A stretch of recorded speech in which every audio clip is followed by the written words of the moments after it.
మృతుల కుటుంబాలకు 1 కోటి, క్షతగాత్రులకు 50 లక్షల పరిహారం ఇవ్వాలి అని డిమాండ్ చేస్తూ పార్వతీపురం మన్యం జిల్లా కేంద్రంలోని అఖిలపక్ష కార్మికుల సంఘాలు కలెక్టరేట్ను ముట్టడించాయి.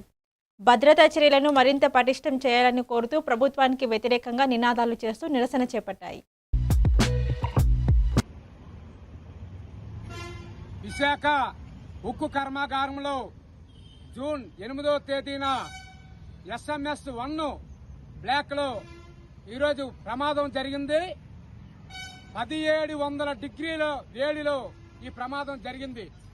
గత 2 సంవత్సరాల కిందటే CITU అన్ని సంఘాలు కలిపి కేంద్ర ప్రభుత్వానికి రాష్ట్ర ప్రభుత్వానికి హెచ్చరిక తెలియజేస్తూ లెటర్ కూడా ఇవ్వడం జరిగింది.